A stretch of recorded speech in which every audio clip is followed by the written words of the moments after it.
o un tratamiento, ustedes pueden hacer una investigación sobre eso, sobre el uso de ese tratamiento que ya hablamos en la clase, a ver los resultados realmente de la bibliografía que se han obtenido, en qué país se utiliza, qué tal los pacientes, mejora, no mejora, qué tan novedoso es. Puede ser. El tema no es libre, pero ¿qué van a desarrollar de ese tema? Sí puede ser.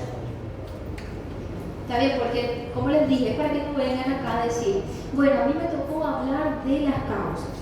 Entonces eso parece una exposición de primaria. Tienen que eliminar eso de a mí me tocó hablar de eso. No tienen que mencionar ni siquiera el tópico. Si van a hablar de las causas, ustedes pueden hacer preguntas y respuestas. Pueden poner a hablar también al auditorio. Tal enfermedad es esto. Y se relaciona, ¿con qué ustedes creen que se relacione? Miren, se ha investigado que la principal causa es esta, en tal país es esta. Y ahí van hablando, van desarrollando. Y queda mejor, queda con mejor calidad, porque ustedes van a hacer un trabajo final de grado.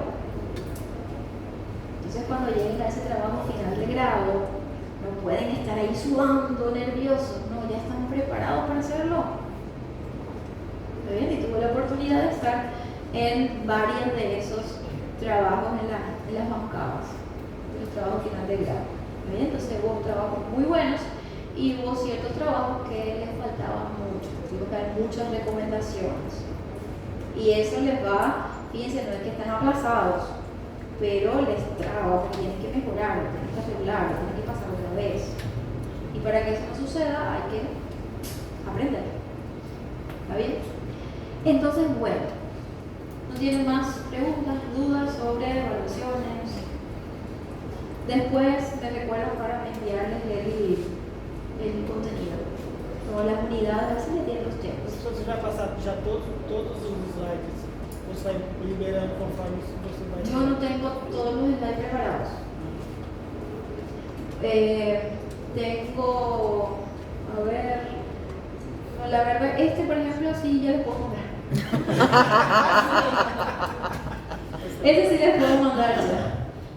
Pero hasta ayer en la noche yo estaba trabajando en esto. No es así de que ya los tengo listos y eso.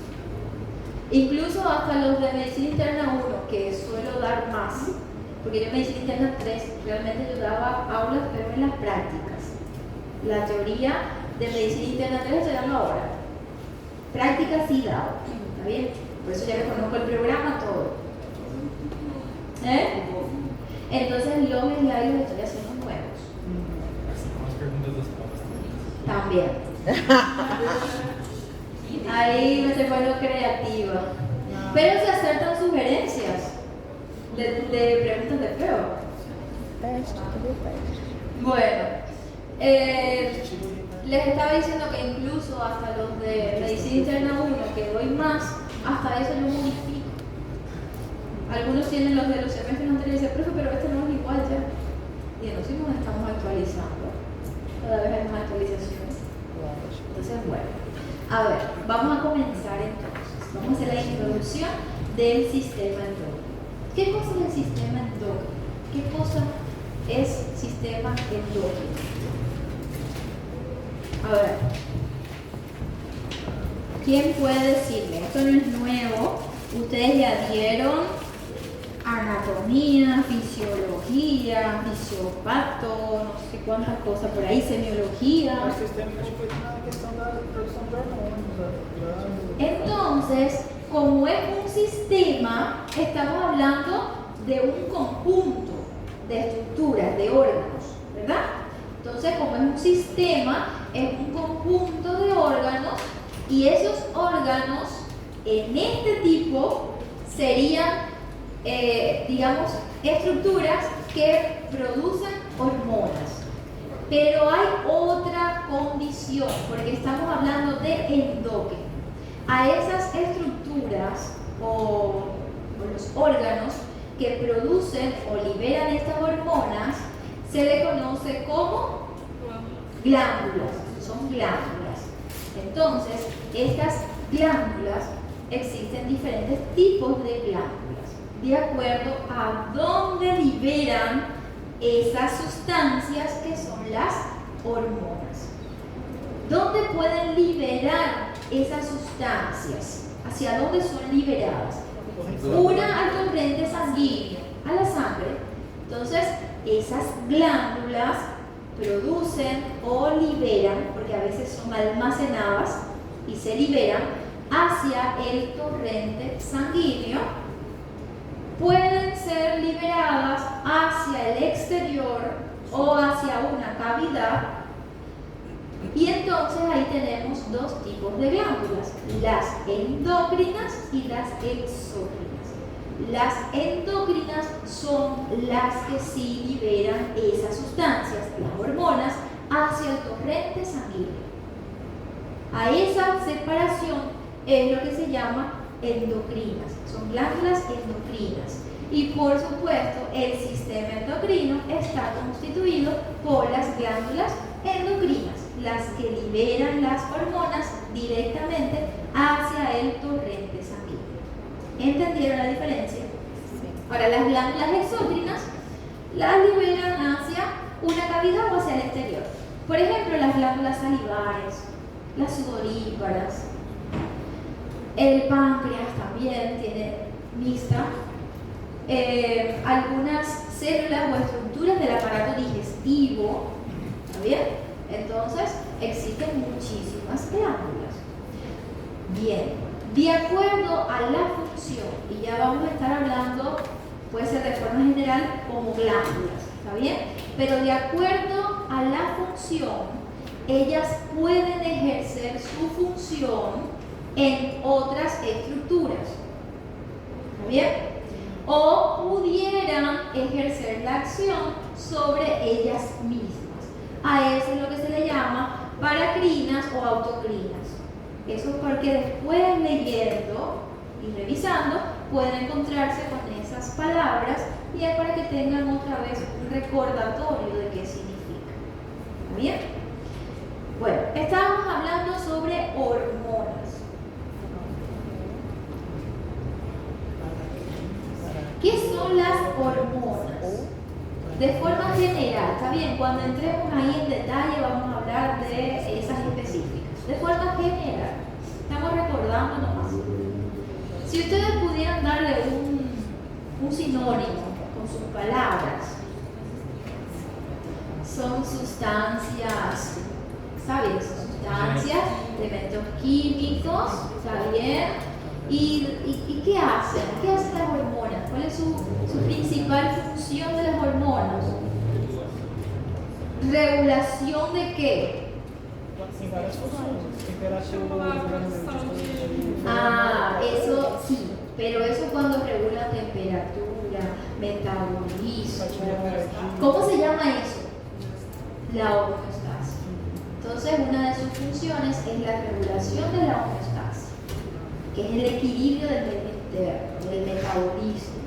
Y por supuesto, como les dije, estamos hablando de forma general, ¿verdad? Hay algunas hormonas que tienen unas acciones más específicas, ¿está bien?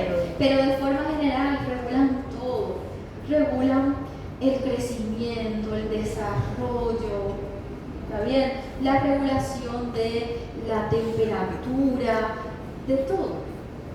Y hay que hacer una diferencia entre estas hormonas y los neurotransmisores, ¿está bien?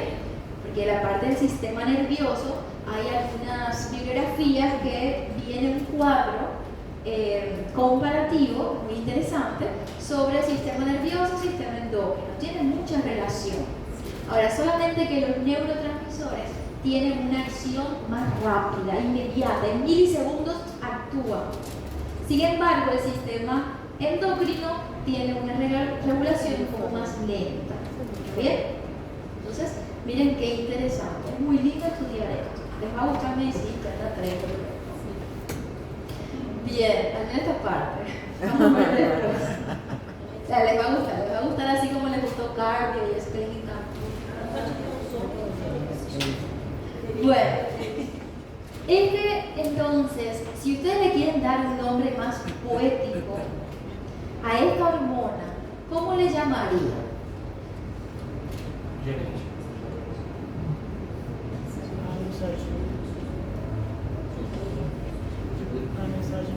Es un mensajero químico. Estas hormonas son mensajeros químicos, porque son sustancias liberadas. Estoy hablando de las hormonas liberadas o producidas por endocrino. ¿Está bien? Van a la sangre y ahí ellas van a transmitir mensajes. Ahora, esos mensajes no aparecen de la nada. ¿Está bien? No es como el teléfono descompuesto, que no tiene sentido ninguno. Estos mensajes tienen una complejidad mayor.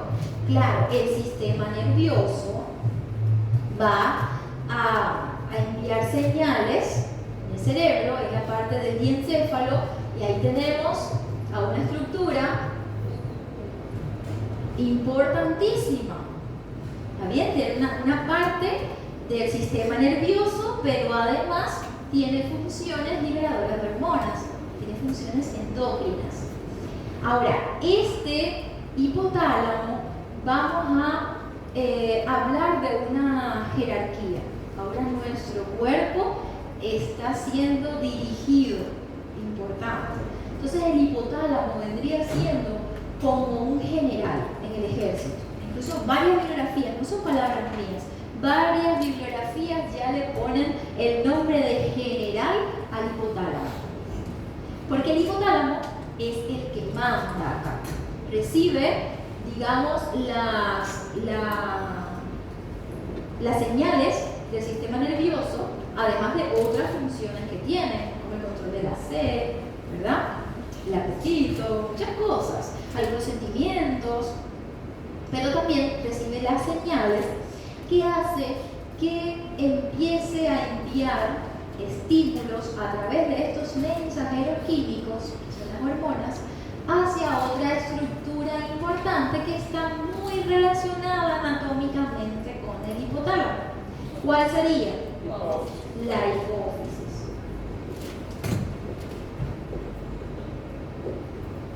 Hipófisis o pituitaria. Es bien pequeñita. Sé que tiene el tamaño de un guisán, de un feijão. Sé que en mi portugués todavía sigo con el mismo problema del portugués. No hay forma de que me entre ese idioma en la cabeza. Es más difícil para mí hablar en portugués que estudiar medicina. E eu vou falar espanhol. Es difícil el portugués, no sé. Lo entiendo, cada vez lo entiendo mejor. Eso sí, mi oído se ha entrenado con el portugués, pero no lo hablo. Mas pra falar. No sé, no me sale la palabra, la entonación. Nosotros somos castellanos. Pero ustedes hablan mejor el castellano. Miren, a un brasilero hablando castellano le queda lindo. Suena lindo. Doutora, é feio demais. Me encanta el castellano con el acento ese del portugués. Vocês falam cantando, é lindo. A gente vai falar horrível. Me gusta escuchar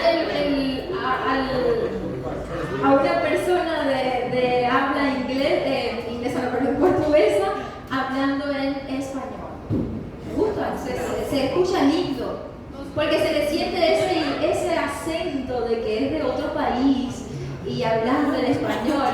Queda lindo. Ahora, al revés, no queda lindo.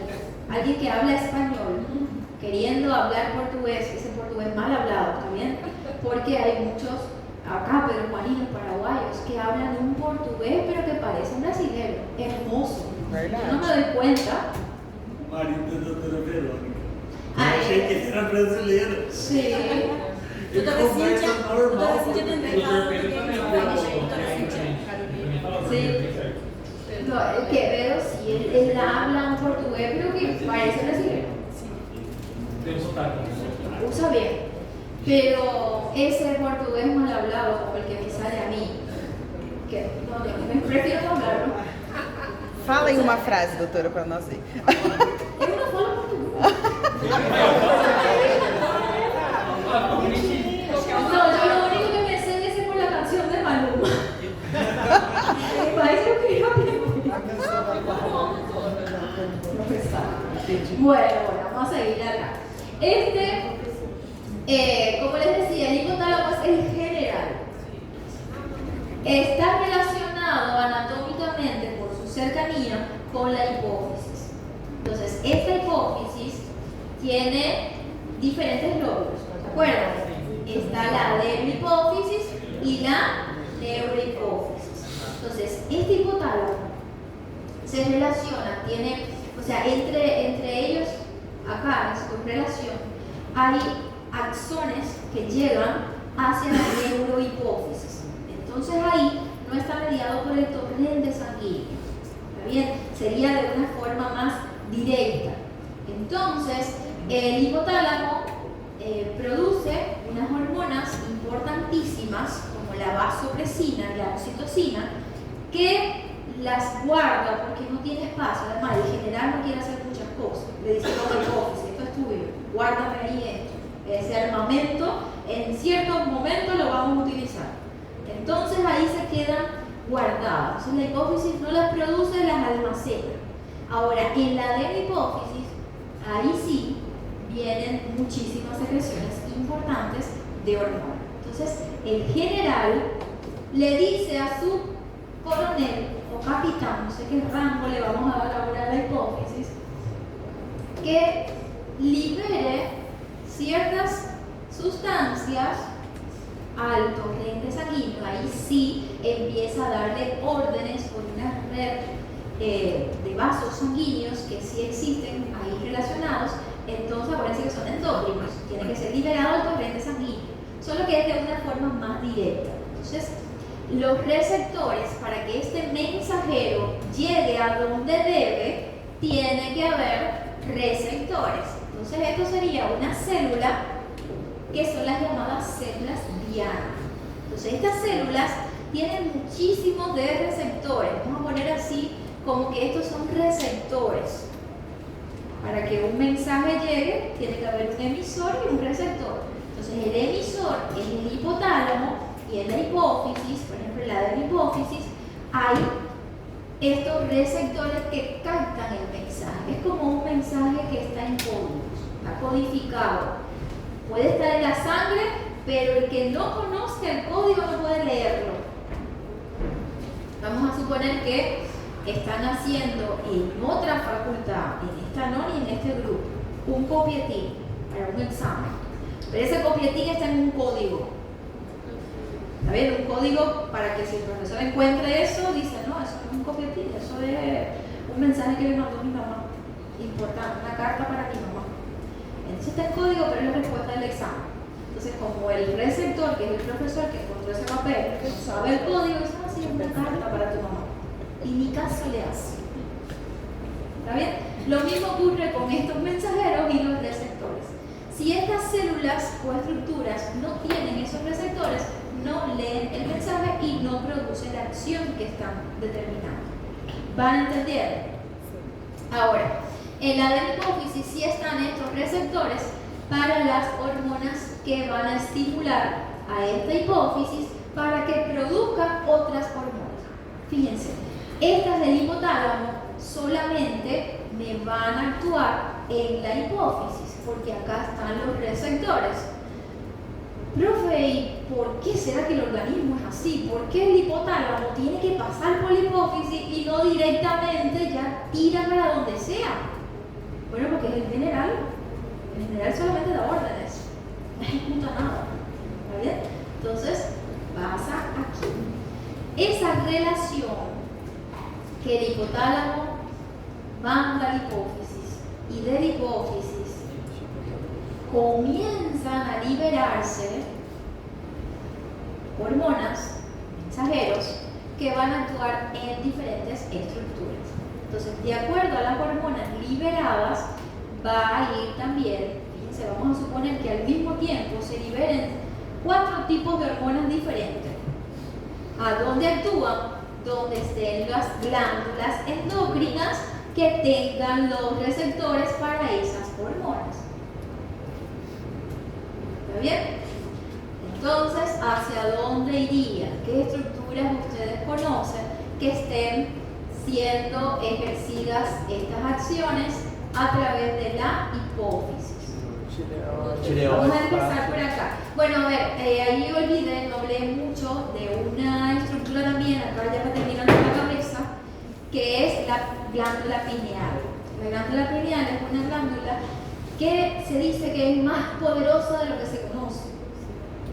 Incluso todas las funciones que tienen no están todas descubiertas aún. Y es bien pequeñita, pero es quien regula el ritmo circadiano. Entonces, esa es la que produce la melatonina.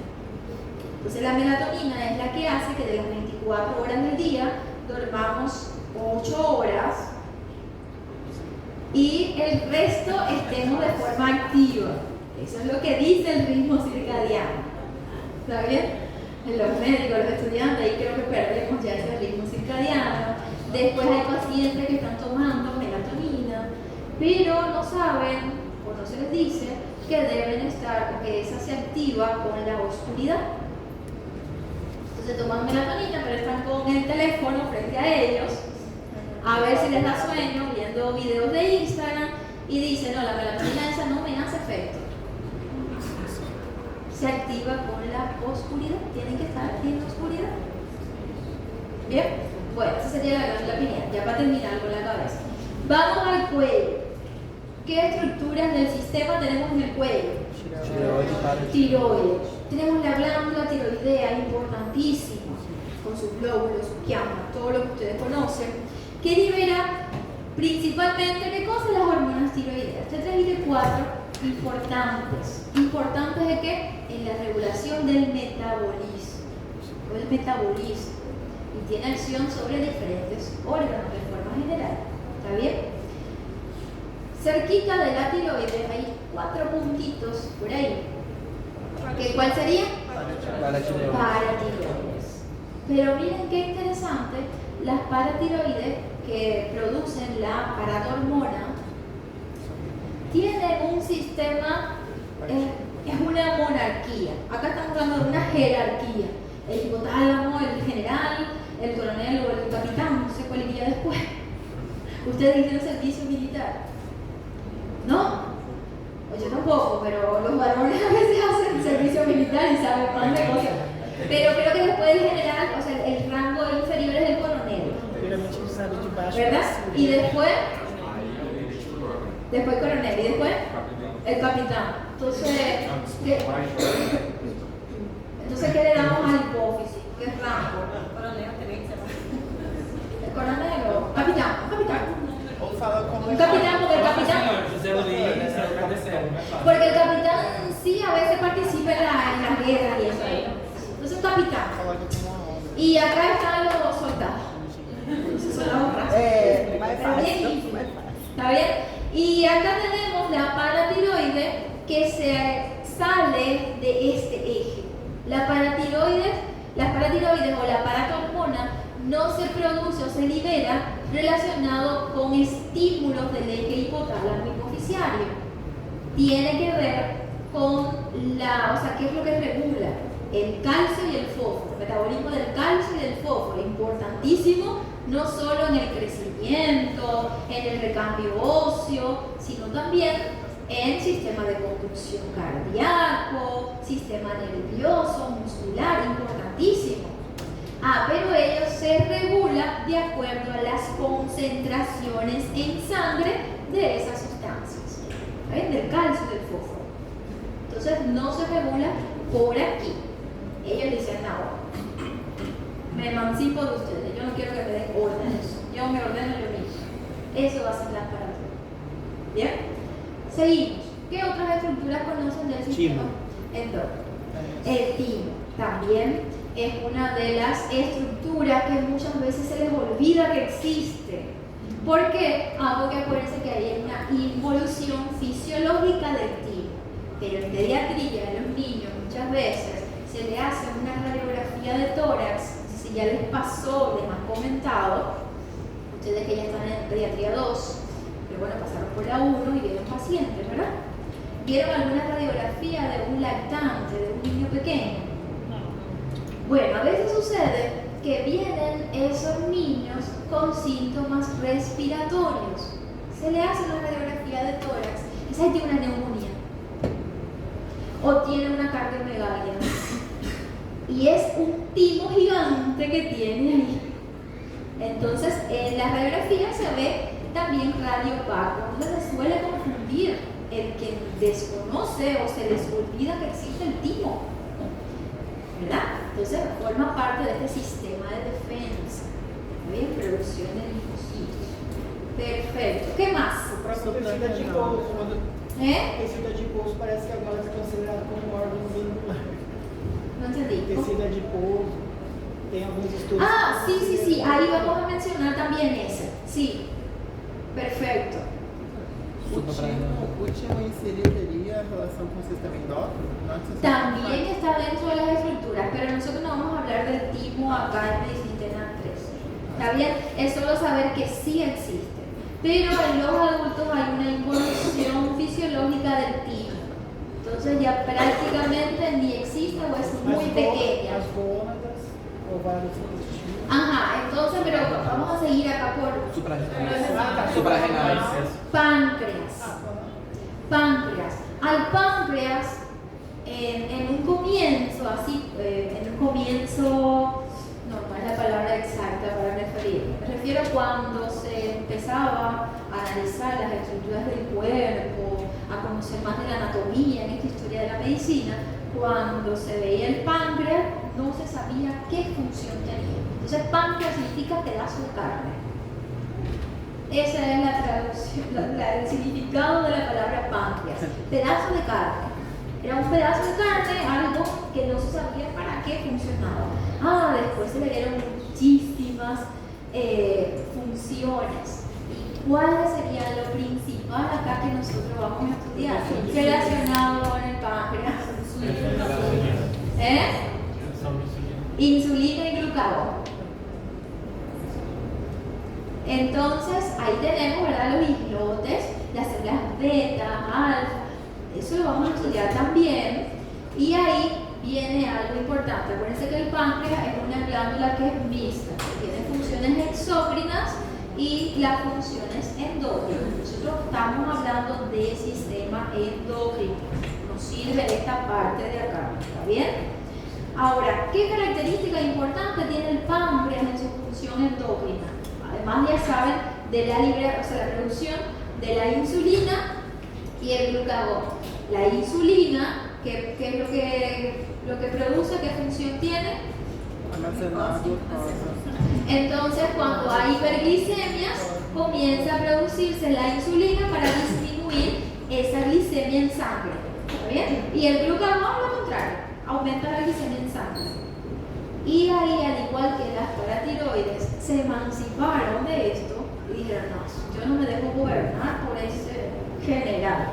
Entonces el páncreas también sale de este eje. El páncreas no está regulado por el eje hipotálamo-hipófisis. Entonces, ¿cómo se regula el páncreas? ¿Cómo sabe hasta dónde liberar insulina, cuándo disminuir o lo contrario? Por los niveles de glucosa en sangre. Entonces, los niveles de glucosa en sangre, la glicemia, es quien va a determinar si se libera insulina o no. ¿Bien? ¿Qué otras estructuras? Suprarrenales que me estaban hablando por ahí.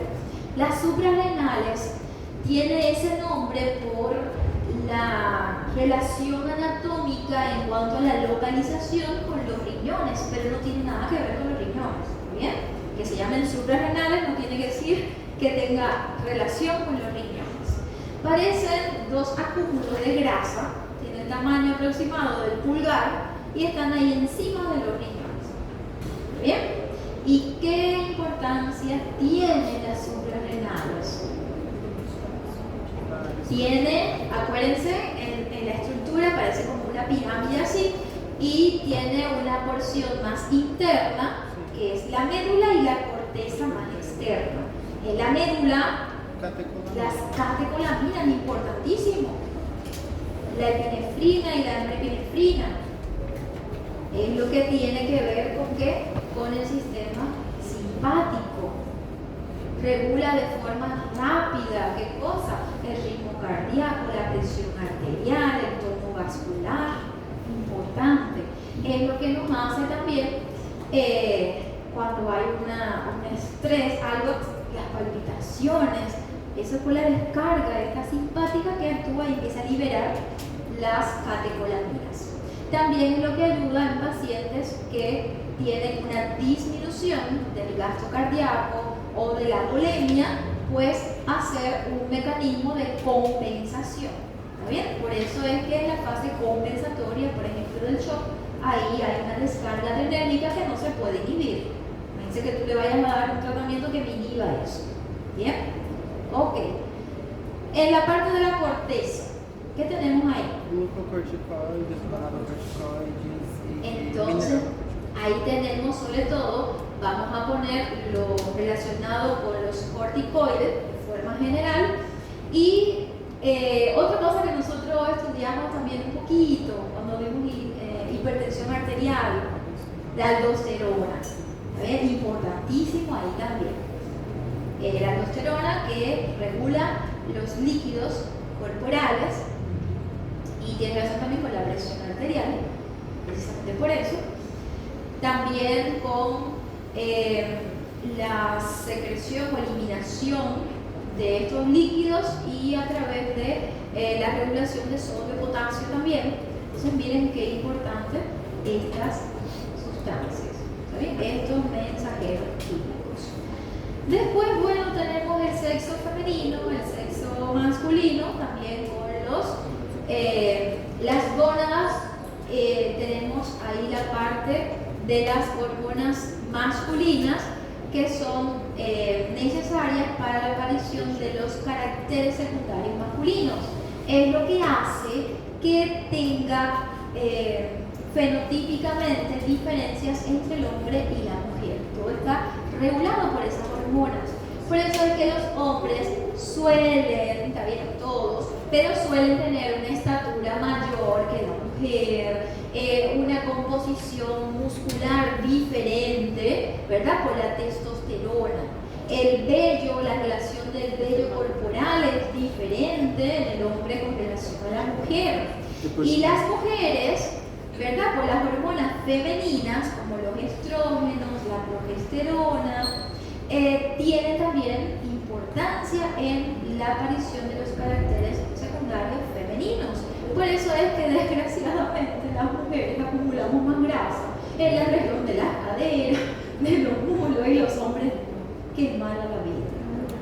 Entonces eso es lo que hace que la mujer tenga las curvas y sea más hermosa. También le protege de enfermedades cardiovasculares, como vimos. Y la progesterona, importantísima también para que se mantenga el embarazo, ¿no? Relacionado con el embarazo, la procreación. ¿Algo más que se me haya quedado? Por ahí me estaban hablando que en la actualidad también cada vez aparecen nuevas estructuras donde se ve que tiene funciones endógenas también. Por ejemplo, el tejido adiposo, están hablando. Lectina, hormônio da saciedade. En la parte de la saciedad, la lectina, incluso hay muchos pacientes que se han realizado estudios para cirugías bariátricas, se han visto mucha relación también con la lectina, en ese sentido. Se hacen cirugías para reducción de peso, por ejemplo, en la obesidad mórbida, pero la parte hormonal, la parte de acá, ese no se hizo cirugía y vuelven a subir de peso. Entonces hay que tener un control no solo del cuerpo, si estamos hablando de la parte de la relación con el peso corporal, sino también desde el punto de vista psicológico y hormonal. Si no trabajamos con las hormonas, entonces podemos tener aumento o pérdida de peso. Bien. Ahora, algo importante que quiero mencionarles acá. Además de esta regulación, ¿cómo funciona? ¿Cómo sabe? Vamos a hablar ahora del general, del capitán y los soldados acá, que son estas células dianas. ¿Está bien? ¿Cómo se regula eso? ¿Cómo se hace la regulación en este caso? ¿Cómo se le llama esa? Ese es el eje, pero es el feedback negativo, la retroalimentación. Entonces, ¿Cómo funciona esta parte del hipotálamo? El hipotálamo, por digamos, impulsos nerviosos y algunos neurotransmisores, determina o capta que está disminuyendo ciertas condiciones o sustancias en el organismo. Sabes reconocer por el sistema nervioso también. Entonces, ¿qué hace el hipotálamo? Por ejemplo, si las hormonas tiroideas están disminuyendo, el metabolismo está cada vez más lento. Dice, no, espérate, que esto no está funcionando bien, vamos a mantener una concentración estable. Entonces, ¿qué hace el hipotálamo? Hipófisis, capitán, despierta, porque necesito que le mandes a producir más hormonas a la glándula tiroides. Ahí viene entonces la hipófisis, empieza a liberar las hormonas que son estimulantes de la tiroides, llegan hacia la tiroides, hacia sus receptores, ahí empiezan a captar los receptores de la tiroides y la tiroides comienza a funcionar. Vamos a aprender la fábrica a esta hora y vamos a empezar a producir las hormonas tiroideas. Cuando ya se logró el efecto deseado, eso es también un estímulo, pero ahí ya sería negativo. Entonces, cuando ya hay un exceso de hormonas tiroideas, que ya los receptores están abarrotados, terminó su acción, lo que se quería, entonces por un efecto negativo, un feedback negativo, van hacia el hipotálamo y el hipotálamo deja de estimular a la hipófisis. La hipófisis deja de estimular a la glándula tiroides. Y así como el resto de las glándulas, excepto ¿cuáles? Paratiroides y páncreas. Acuérdense que esas no se regulan por acá. ¿Está bien? Hay otras por ahí, por ejemplo, como la prolactina, que después vamos a ver los prolactinomas y esas afecciones, que ella se mantiene por una supresión constante. O sea, la prolactina siempre está, solamente que no se libera porque hay una inhibición constante. Cuando se pierde esa inhibición, entonces ahí es que comienza la eyección, ¿está bien? Y los pacientes vienen porque tienen galactorrea. ¿Ok? Eso después lo vamos a ver también. Bien, ¿qué otra forma, esto es para inhibir, qué otra forma se puede inhibir la acción de estas hormonas? Fíjense, las hormonas son mediadores químicos.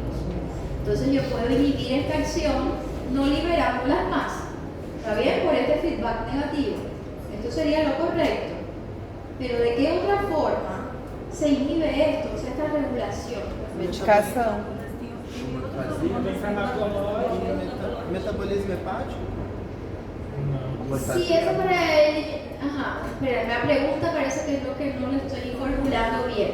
Bueno, lo que les quiero decir es que si estos órganos diana perdieran esos receptores, no se puede hacer la acción de esas hormonas.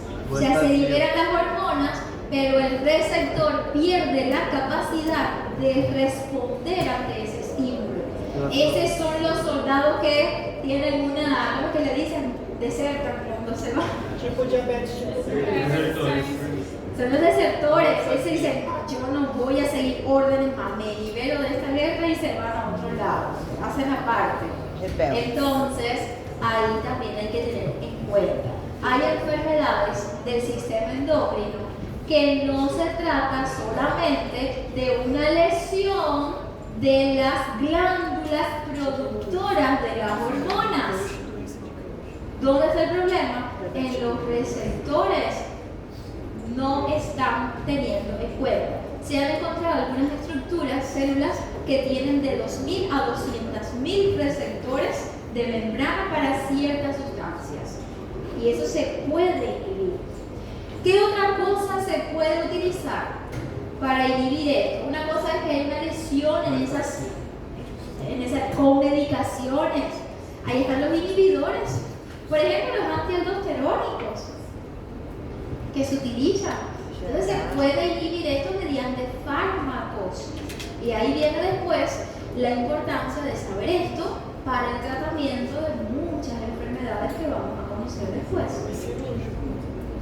También, por ejemplo, hay muchas patologías de esta clase que son por adenomas, por tumores que están produciendo en exceso. Entonces ahí también. Y también tenemos la restitución hormonal. ¿Está bien? Pero eso ya sería para mantener los niveles. Ya no sería por un exceso y que ya no se está reconociendo. Mas daí entraria na parte farmacológica também, medicamentosa. Sí. Por eso es que nosotros vamos a estudiar después la glándula afectada, qué enfermedades va a producir, tanto por un exceso, por un defecto, o sea, una hiperfunción, una hipofunción, pero además cuando hay una alteración en los receptores. Entonces, fíjense, no solamente el problema en la glándula, es acá. ¿Está bien? Eso ocurre, por ejemplo, en el síndrome metabólico, en la resistencia a la insulina por los tejidos. Eso es más o menos la idea que yo quiero que ustedes tengan.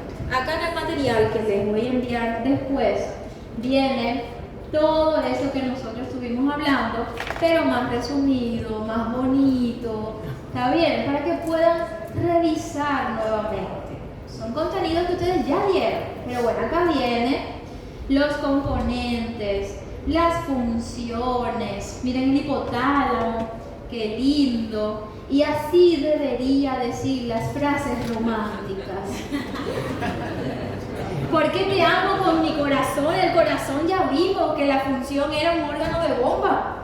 No tiene sentimiento. Tiene corazón, pero los sentimientos no están en el corazón. Entonces hay que decir, te amo con todo mi hipotálamo.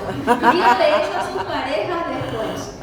Para San Valentín, el día de los enamorados, o su aniversario, no sé, deje una sorpresa. Si estudia medicina o es médico, capaz que entienda. Pero si no es relacionado con esto, pónganlo a ver qué le dice. ¿Y eso qué cosa es? Entonces, esa sería la frase correcta. ¿Está bien? Ahí ya tienen una idea, un detalle romántico médico.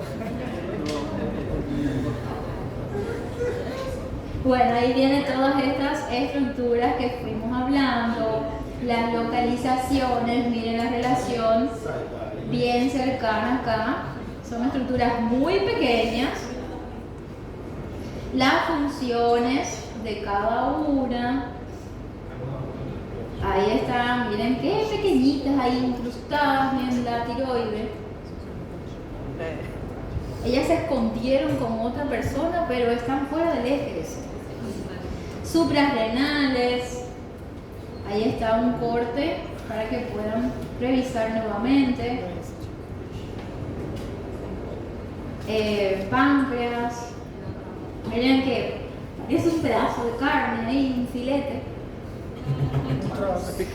Parece una picaña a punta de peso, no sé cómo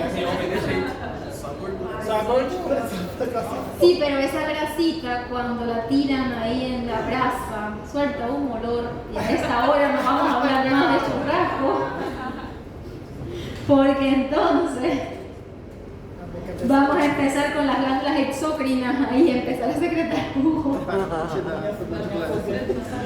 Las gónadas, ahí vienen las femeninas, masculinas. En este caso también de las funciones, por ejemplo, habíamos hablado algo sobre la glándula pineal y el ritmo circadiano. Hay muchas estructuras de este sistema que tienen una regulación, además del eje, con el ritmo circadiano. Por eso es que hay variaciones durante el día de las concentraciones de esas hormonas. Eso es importantísimo a la hora de hacer los diagnósticos, porque cuando ustedes solicitan la cuantificación de esas hormonas plasmáticas o las séricas, entonces hay que tener en cuenta en qué momento del día se hizo esa cuantificación, porque puede variar. Por ejemplo, los corticoides, el cortisol, tiene relación con el ritmo circadiano. Entonces, a partir de las 9 de la noche aproximadamente comienza, o sea, en la tarde ya comienza a decaer, ¿está bien? Pero a las 9 de la noche, entre las 9 y 11 de la noche, es cuando más bajo está el cortisol, o sea, para una persona despierta, ¿está bien? Y en esos horarios muchas veces se indican concentraciones de cortisol, porque ahí es donde tiene que estar más bajo, y si está alto a esa hora, por algo será. ¿Está bien? Y en horarios de la mañana ya comienza también, según el ritmo circadiano, a aumentar. ¿Por qué? Porque acuérdense que son las hormonas del estrés. Y cuando hablamos de hormonas del estrés, no significa que nos estresan. ¿Está bien? De que eso es malo. Es bueno. Si no existieran hormonas del estrés, no ocurre un aprendizaje. No sé si ustedes, después les voy a pasar el nombre porque no me acuerdo el nombre, pero hay una serie tipo reality o documental, no sé, que hace este actor, el que hizo Thor, recuerdo cómo se llama, Chris, no sé qué, que es de vida al límite. Entonces, él cuenta, está muy interesante, está en Disney, pero a veces en Telegram y eso se encuentran también. Y entonces él cuenta de que él ya tiene fama, tiene dinero, tiene todo lo que ha soñado, pero hay algo que no tiene, y es que no puede detener el tiempo, y los años pasan, y él envejece. Entonces empezaron a buscar muchísimos científicos, personas con cierto conocimiento, ¿verdad? Cualquiera, para tratar de evitar ese envejecimiento y muchísimas enfermedades que están relacionadas con la liberación excesiva de cortisol, o sea, con el cortisolismo prolongado. Entonces, ahí explican, y me gustó mucho la frase que utilizan, se las voy a decir así mismo textual, dice que el cortisol o las hormonas del estrés son las que enseñan en la época esa primitiva cómo tenías que reaccionar ante cierta amenaza o peligro. Ese te decía, enfréntate, lucha, pelea, huye. Eso te daba cómo quedarte o huir, la huida o el ataque. Por ejemplo, si ustedes ven una cucaracha que viene para encima de ustedes y por más miedo que le tengan, vamos a suponer que no es una fobia, ¿verdad? Pero ven una cucaracha y ustedes no van a salir corriendo porque es una cucaracha, ¿verdad? O la matan o dejan que pase libremente. Pero ¿qué sucede si viene un pitbull ahí rabioso encima de ustedes? Ustedes van a luchar a un león, ¿no? Ustedes, sálvese quien pueda, empiezan a correr. ¿Y cómo pueden reaccionar así? Mediante el sistema endocrino, mediante el cortisol. Esa secreción de cortisol es la que le da fuerzas para decir tengo que correr rápido. Y se ha visto en situaciones extremas así como el ser humano saca una fuerza que no tenía. Entonces sí es importante el estrés. ¿Está bien? ¿Dónde es problema? ¿Dónde es problema? Cuando es un estrés sostenido, mantenido, ¿está bien? Ahí sí tenemos todas las condiciones estas, sobre todo cardiovascular. Entonces eso es lo que él hace y le ponen a hacer situaciones muy estresantes para medir sus impulsos nerviosos y la secreción de cortisol.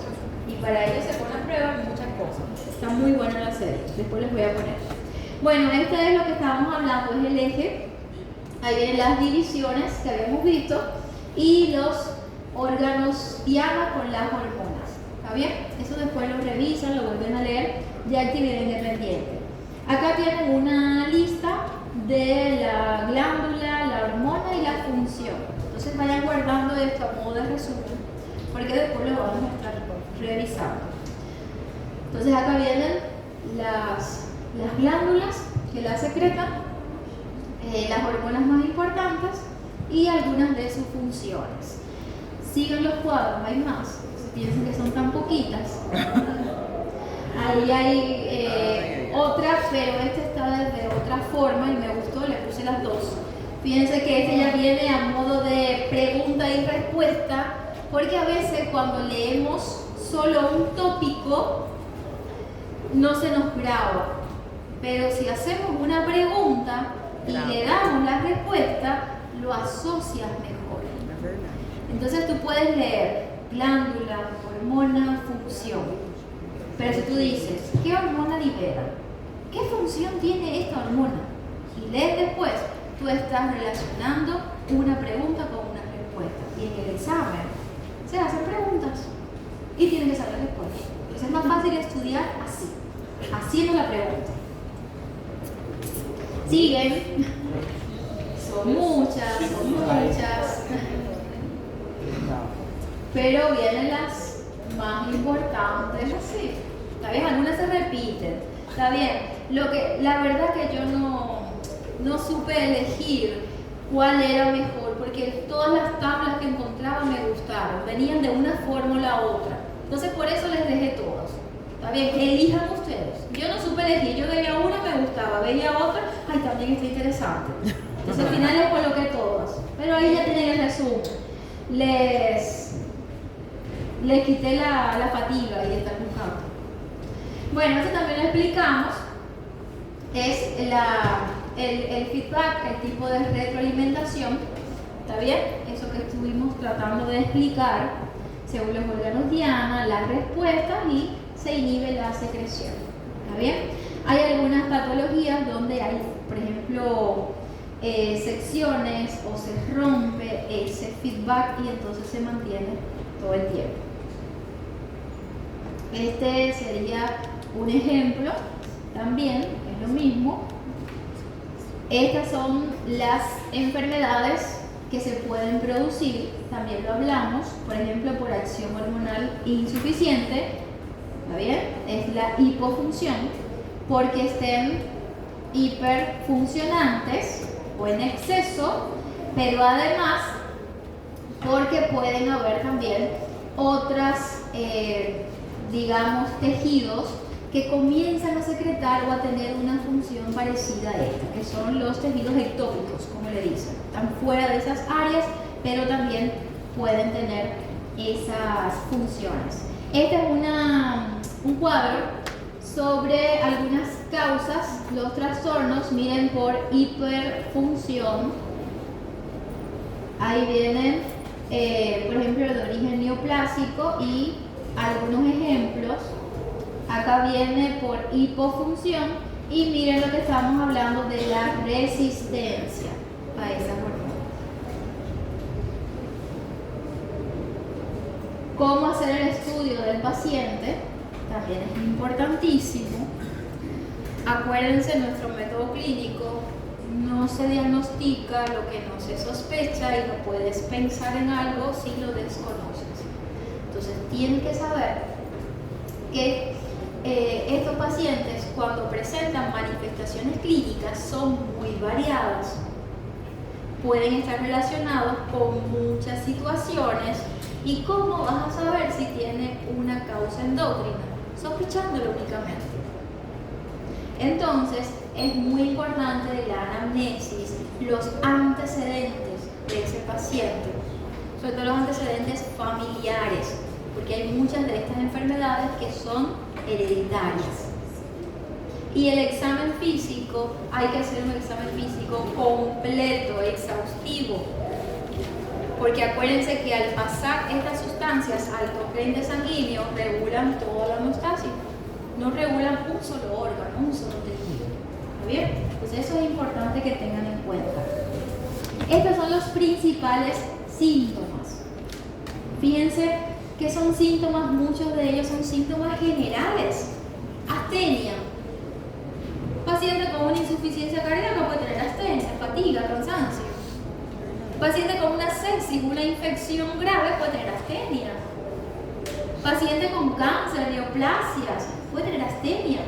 Entonces, cuando dice yo me siento muy agotado, muy cansado, no tengo ánimos de nada, parece que están estudiando medicina cuando le dicen así, está tan cansado, está en el 10º semestre, está muy corrido todo. Entonces, ¿quién va a pensar así de primero? Eso es algo endocrino. Bem difícil. Es difícil. Entonces, hay que tener despierto toda la cabeza. Poliuria.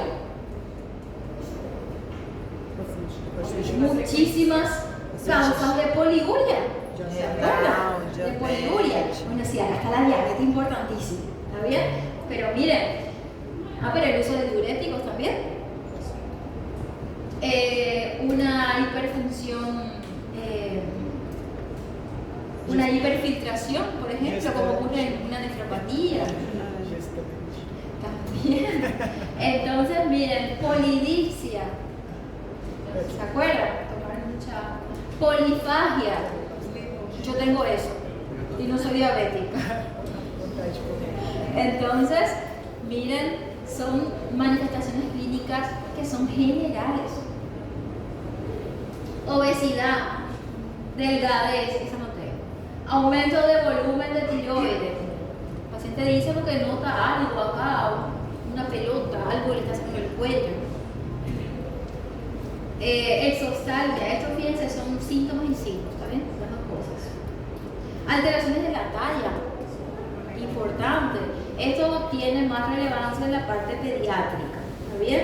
Porque ya después que sellan ahí la parte del crecimiento de los huesos largos, entonces lo que comienza sería la acromegalia, ¿está bien? En niños se puede ver el gigantismo, por ejemplo, pero ya en adultos, acromegalia, que también tiene que ver importante. Y no es solo con esta parte, sino también con todos los sistemas. Porque un paciente, después vamos a la acromegalia, pero puede tener manifestaciones o complicaciones cardíacas. Hirsutismo, empieza a salir vello en lugares donde no debería, por ejemplo la mujer, ¿verdad? Bueno, es recordar nada más esos síntomas, ¿cuáles serían? Acuérdense que poliuria es de volumen urinario. La polaquiuria que nosotros vimos en renal es de frecuencia, ¿está bien? Poliuria es de volumen. ¿Y cuánto era el volumen normal en 24 horas de emisión de orina? Una media era de hasta 1500, una media, ¿está bien? Entonces cuando sobrepasa esa cantidad de ml de orina en 24 horas, es una poliuria. Ahí vienen algunas de las causas, pero miren,